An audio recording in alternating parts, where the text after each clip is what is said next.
Madame, Monsieur, bonsoir et merci de votre fidélité ce soir à ITV en ce 10 mars 2020.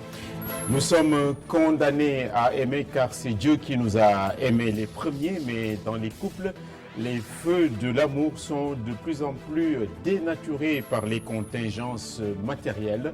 Hommes comme femmes, tout le monde succombe à la tentation. Voici la colonne vertébrale du journal. L'inhumation ce jour de Mariem Diagne dont la vie a été abrégée à la suite d'un assassinat barbare sur fond de règlement de comptes et de passions inabouties. Comme un seul homme, la ville de Thiès l'a accompagné dans une grande dignité. On est toujours le pauvre de quelqu'un, on est aussi toujours le riche de quelqu'un. Il faut se contenter donc de ce que l'on a, même en situation de couplet, car la célébration du veau d'or, homme ou femme, débouche aussi bien sur la comédie que sur la tragédie, la noblesse de l'amour. C'est bien mieux que cela.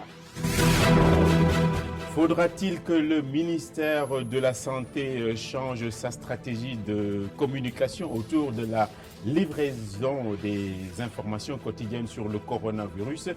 Cela fait en tout cas plusieurs jours que les mêmes mots sont répétés par le porte-parole en l'absence fort heureusement de cas positifs. S'il n'y a rien, il n'y a pas raison à communiquer. Ce 10 mars, c'était encore circulé, il n'y a rien à voir. Le Covid-19 va faire des dégâts collatéraux sur l'économie, particulièrement pour le tourisme et le commerce. C'est une déclaration teintée de lucidité que vient de faire le ministre de l'économie du Sénégal. Enfin, plein feu sur le syndicalisme au Sénégal, marqué par de nombreuses mutations et autant d'émiettements et de faiblesses après 60 ans d'accession à la souveraineté internationale. Ce sera le dossier du jour au long cours en fin d'édition. Le développement de celle-ci dans un petit instant.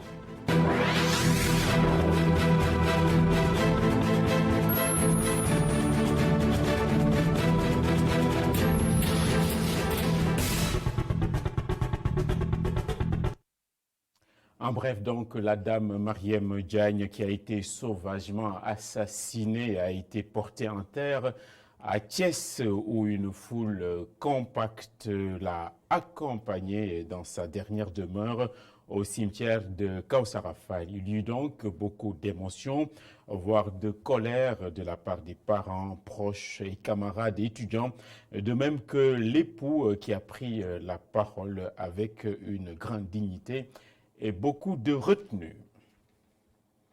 En règle générale, l'avarice et la pingrerie ne font pas avancer les couples. Il vaut mieux avoir donc la main sur le cœur et satisfaire tous les caprices de l'être aimé. Ainsi, l'idylle serait plus parfaite si les sentiments étaient empreints de sincérité et de vérité. Il est à parier qu'en ces temps où tout se vaut, c'est de moins en moins le cas. À la lumière de l'actualité récente, la célébration du veau d'or peut déboucher sur une situation extrême qui s'appelle la tragédie. C'est un sujet de Moustapha Gabar Diop ainsi que Souleymane Bank. Est-ce normal pour un homme d'entretenir une femme à laquelle il n'est pas encore marié? Une question suscitée par de récents faits divers et à laquelle de nombreuses personnes répondent à l'affirmative. C'est plus que normal. Un homme doit apporter son aide à une femme. Même si on ne l'épouse pas, on peut lui faire des cadeaux. Je l'ai fait plein de fois sans rien avoir en retour, mais la vie continue. Je ne leur en veux pas. Vous savez, il y a pire. Il y a des hommes qui font souffrir des femmes sans jamais rien leur donner. Je n'y vois pas d'inconvénient si on aime une femme et qu'on est en relation avec elle, que vous sortez ensemble, si vous avez la possibilité, il faut lui faire plaisir. Pour nos interlocuteurs, ces dépenses font partie du jeu de la séduction. Ça fait partie du jeu de la séduction. On dit souvent que si vous aimez quelqu'un, il faut le lui prouver. On dit aussi que si vous êtes avec quelqu'un et qu'il ne fait rien pour vous, il ne vous aime pas. De toute façon, les hommes ne donnent rien aux femmes qu'ils n'aiment pas. Ça fait partie du jeu de la séduction. Tant de femmes ont mangé mon argent et sont mariées après avec d'autres personnes. Ce n'est rien de nouveau ou de grave. D'autres pensent qu'il y a des limites aux sommes que l'on peut offrir à sa copine ou qu'une femme ne doit pas accepter les cadeaux d'un homme qu'elle n'aime pas. Je trouve anormal d'offrir autant d'argent à sa copine. Bien vrai que parfois on peut leur faire certains cadeaux, mais offrir plus de 100 000 francs à sa copine, ça ne se fait pas. La plupart du temps, tu leur fais confiance et à la fin, elles finissent par te trahir. Ce que certaines femmes font s'apparente à du racolage. Ce n'est pas bien d'accepter les cadeaux de quelqu'un que tu n'aimes pas. Ça n'en vaut pas la peine. Vous risquez de briser le cœur de quelqu'un et les répercussions peuvent être sérieuses. Tous sont unanimes pour décrier le meurtre de Mariam Diagne à Thiès, victime de son ex-copain qui lui réclamait 3 millions de francs CFA. À cheval entre la société et la santé, la communication ce jour de la commission médicale d'établissement de l'hôpital d'enfants Albert Royer.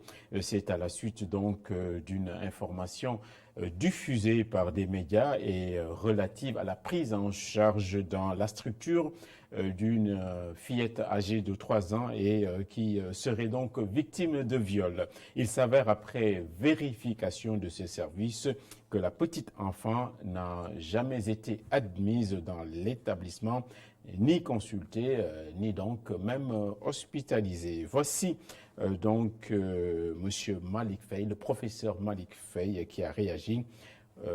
Il est également l'auteur de ce communiqué.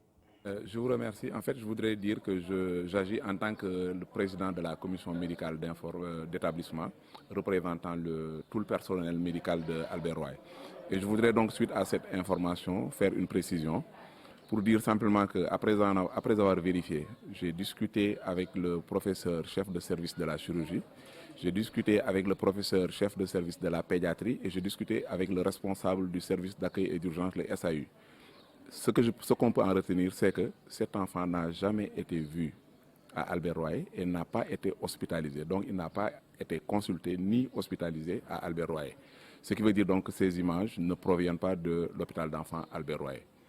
Donc, je voudrais aussi en profiter pour appeler un peu à la vigilance, demander aux gens d'arrêter, de faire attention par rapport aux informations qu'ils diffusent et surtout d'éviter de diffuser de pareilles informations qui sont attentatoires quand même à la vie privée et il s'agit d'un enfant.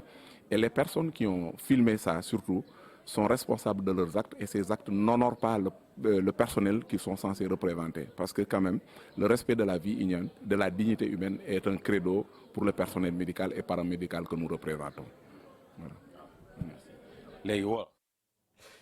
Une mise au point et une mise à jour à propos du Covid-19. Un dernier cas suspect a été testé négatif par l'Institut Pasteur aujourd'hui. L'état de santé des 3 autres patients est encore stable. Réaction donc aujourd'hui du docteur Aloïse Wali Diouf, directeur du cabinet du ministre et en même temps porte-parole du ministère, au micro réagissant ici au micro de Mam Abdougueye Kassé et Moussa Fall.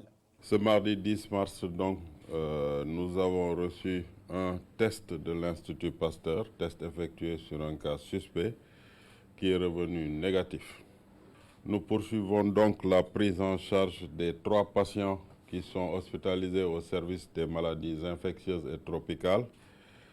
Et un test de contrôle doit être effectué sur l'une de nos patientes hospitalisées dans ce service.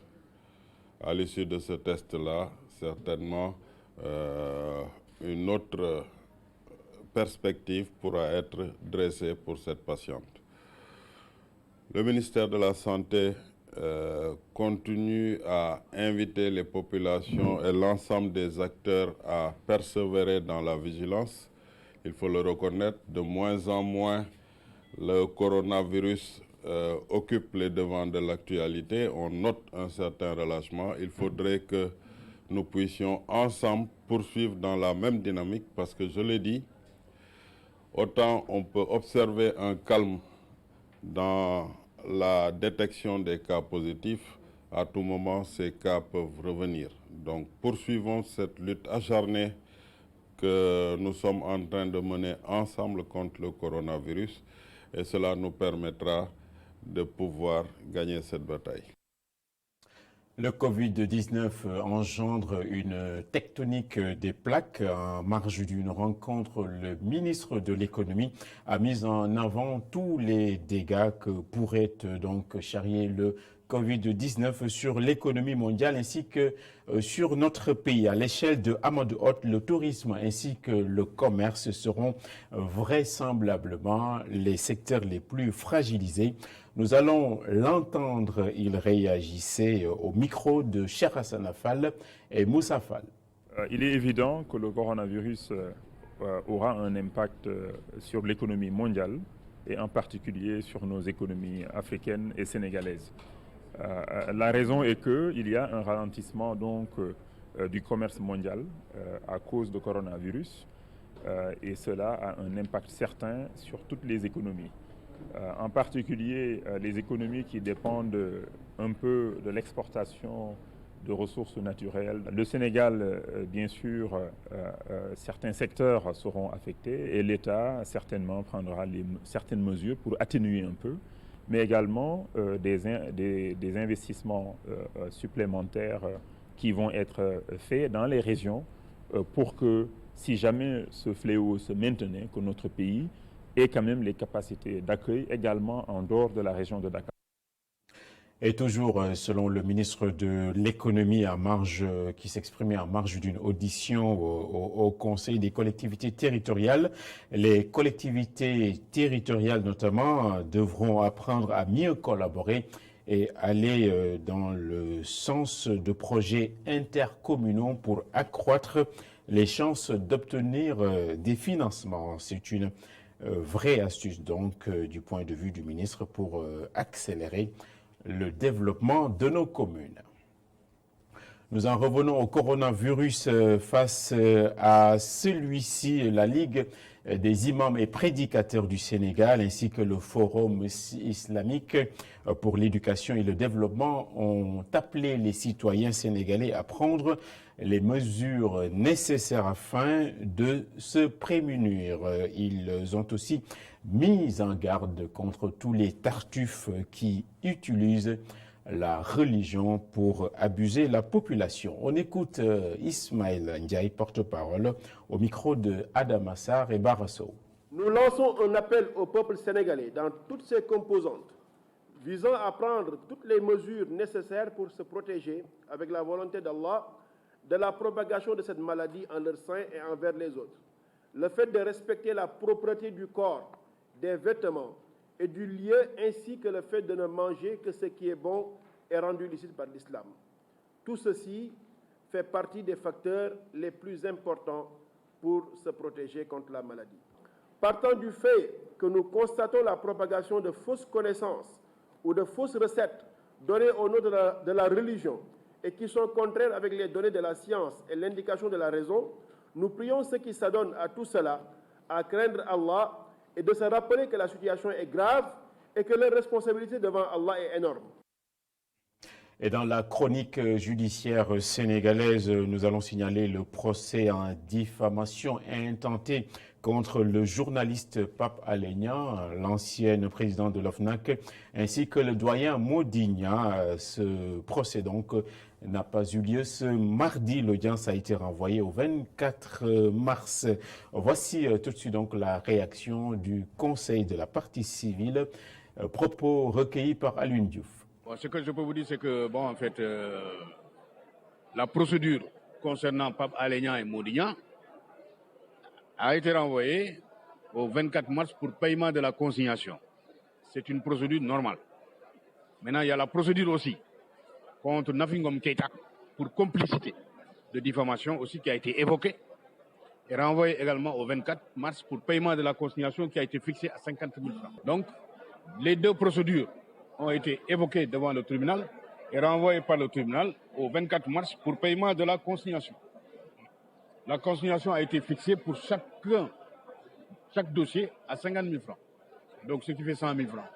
Nous allons payer la consignation et nous reviendrons le 24 mars avec les reçus qui prouvent le paiement de la consignation à la Caisse de dépôt et consignation. C'est ce que le président Senghor appelait la diplomatie des cercles concentriques. Le Sénégal et la Gambie vont tenir dès après-demain un conseil présidentiel en commun.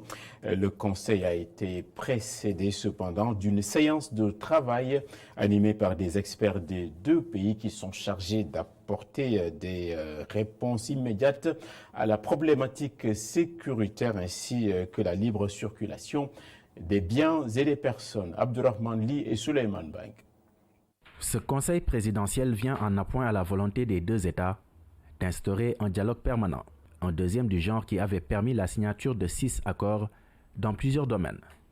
Au menu de celui-ci, autour des experts sénégalais et gambiens, la sécurité et la libre circulation des personnes et de leurs biens. Il faut dire que d'une façon générale, la coopération sénégalo-gambienne elle est au beau fixe.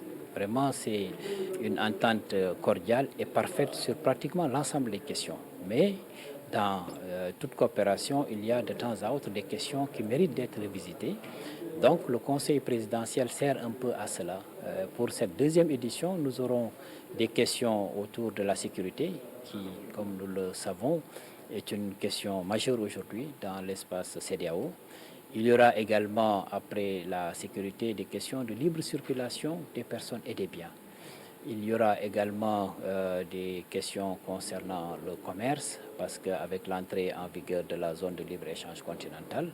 Des experts qui doivent donner des réponses dans ce sens, en attendant la réunion présidentielle qui aura lieu le 12 mars prochain. Une démarche des deux États voisins, dont l'objectif principal est de consolider davantage leurs relations.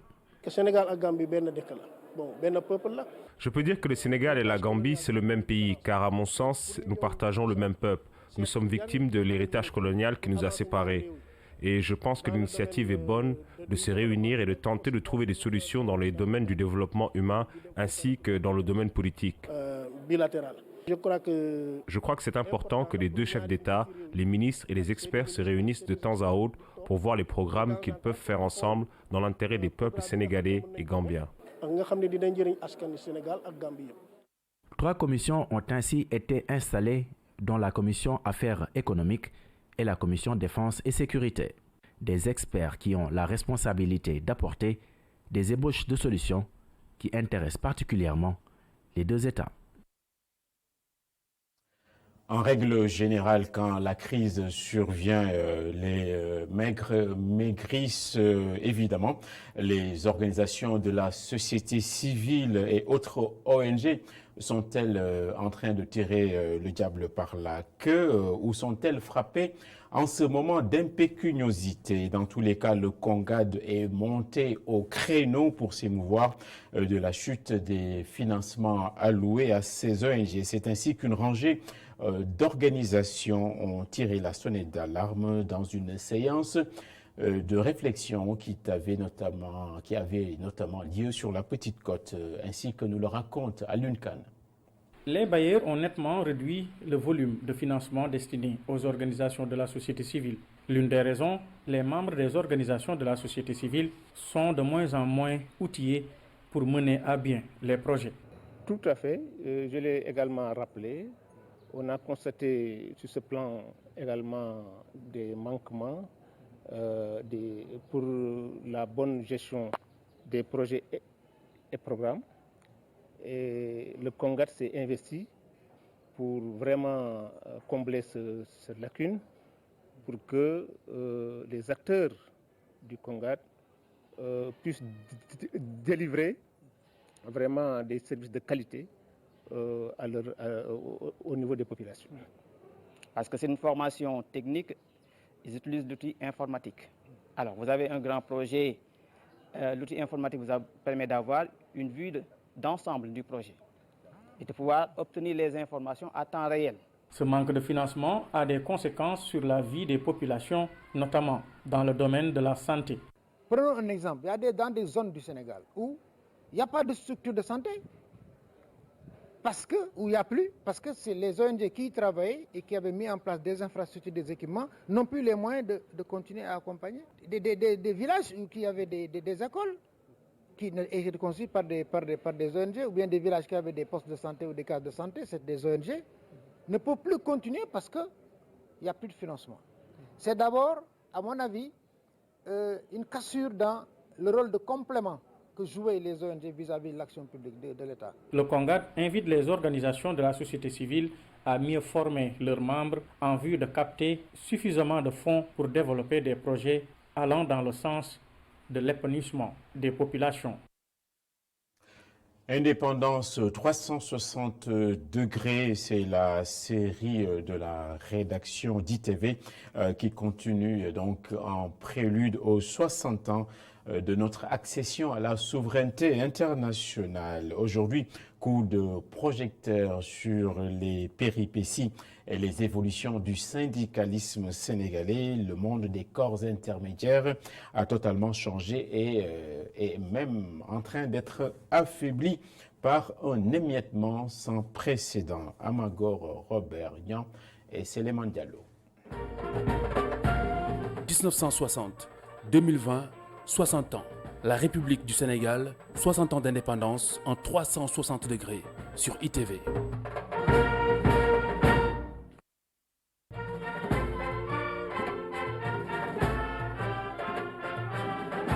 Après l'accession du Sénégal à la souveraineté internationale, Senghor demande au syndicalisme d'opérer une reconversion. Sa priorité redevient la défense du pouvoir d'achat de ses membres, son rôle naturel.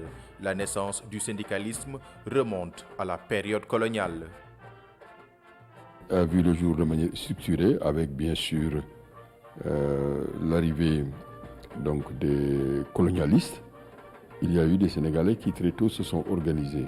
À partir de 1980, le champ social est marqué par le syndicalisme dit responsable ou de participation. Cette mouvance est incarnée par la plus grande centrale des travailleurs du pays, la CNTS, avec à sa tête Madja Diop. Les syndicats ont eu des rôles très importants pour ce qui est des relations entre le mouvement social et l'État, avec aussi des partis politiques, avec d'autres associations comme les ONG. Et tout ça montre la complexité du phénomène social. Et les syndicats également ont joué un rôle très important en matière de diplomatie, parce que ces syndicats ont des relations au plan international et ont eu à intervenir. Donc, la liste des actions que mènent les syndicats, cette liste est très longue. Ce qui va aboutir à l'accomplissement d'actions sociales et même diplomatiques du mouvement social sénégalais. Ont été des fois des rapports conflictuels, des fois évidemment des rapports d'entente. Il y a eu des moments où on parlait même de participation responsable. Et les syndicalistes ont fait des bilans et ont pensé que la meilleure façon de préserver les intérêts du travail, c'est d'avoir l'autonomie syndicale. Donc aujourd'hui, il est très difficile de voir des syndicats qui ne prennent pas l'autonomie. Donc cette voie autonome doit être préservée et bien entendu tenir compte des contextes. À son arrivée au pouvoir, Abdou Diouf se lance dans un mouvement d'élargissement de la liberté syndicale. En même temps que les partis politiques qui prolifèrent rapidement, de nombreux syndicats autonomes se constituent. Plusieurs autres se retirent de la CNTS. Résultat, un véritable émiettement du mouvement s'opère et va se poursuivre jusqu'au règne libéral. Depuis 2000, les organisations syndicales, et même avant, ne portent que des revendications de restitution, c'est-à-dire des accords qui sont signés, des acquis qui sont déjà là et qu'on n'arrive pas à matérialiser. Donc, dans l'orthodoxie du mouvement syndical, le protocole d'accord résout définitivement le conflit du travail. Aujourd'hui, c'est le protocole d'accord qui en est la cause. Ça, c'est un élément symbolique qui prouve que le mouvement syndical a encore à s'adapter à cette dispersion. À la fin des 40 années de pouvoir socialiste, le paysage social change de couleur. En congrès, au mois de novembre 2001, la CNTS décide de ne plus être affiliée au Parti socialiste. Maître Wade s'évertue alors à prendre le contrôle de la centrale syndicale. Son objectif, reproduire à son profit la politique de domestication du syndicalisme mise en œuvre par ses prédécesseurs. Le résultat est d'une part la cassure de la CNTS lors du congrès de 2001 et d'autre part la création de la CNTS-FC en janvier 2002. Le régime du président Diouf, il est arrivé à un moment où l'État s'est rendu compte qu'il devait écouter sérieusement les syndicats et arriver à satisfaire les revendications essentielles, que ce soit sous le régime du président Wade et sous l'actuel régime. Les syndicats ont eu à engranger des acquis, mais ces acquis sont toujours à consolider, à élargir. Et il y a de nouvelles revendications, il faut en tenir compte et un État doit pouvoir anticiper. Aujourd'hui, il y a un comité national pour le dialogue social. Ce comité doit faciliter ces relations. Mais le plus important, c'est de respecter les engagements souscrits. Et le plus important, à mon avis, le défi aussi, c'est la transparence. Qu'il y ait des élections de représentativité régulièrement et surtout avec des fichiers fiables. Il y a lieu alors de réadapter nos stratégies, nos luttes, aussi nos formes d'organisation à ce contexte de mondialisation qui pose une grande interrogation sur l'avenir du travail. De l'indépendance à nos jours, le syndicalisme a toujours joué un grand rôle dans la vie politique et sociale sénégalaise. Aujourd'hui, il fait face à de nombreux défis afin de mieux répondre aux besoins des travailleurs.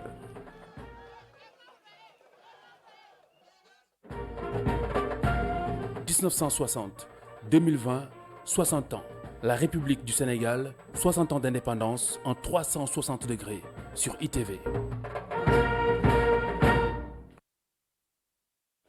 C'est donc le dernier virage de ce journal. C'est le moment de prendre congé. La météo dans un petit moment, suivi des inspirations du professeur philosophe Keno Askanui vous donne également rendez-vous. Le phare de la soirée, c'est questions directes avec Alassane Samba Diop. Il y aura dans la foulée la ziara de Boubacar Eliman Khan. Les dernières informations en langue vernaculaire, c'est vers minuit. Merci donc à toute la noblesse anonyme, l'équipe technique qui m'a accompagné ce soir. Je vous remercie de votre aimable attention. Bonsoir.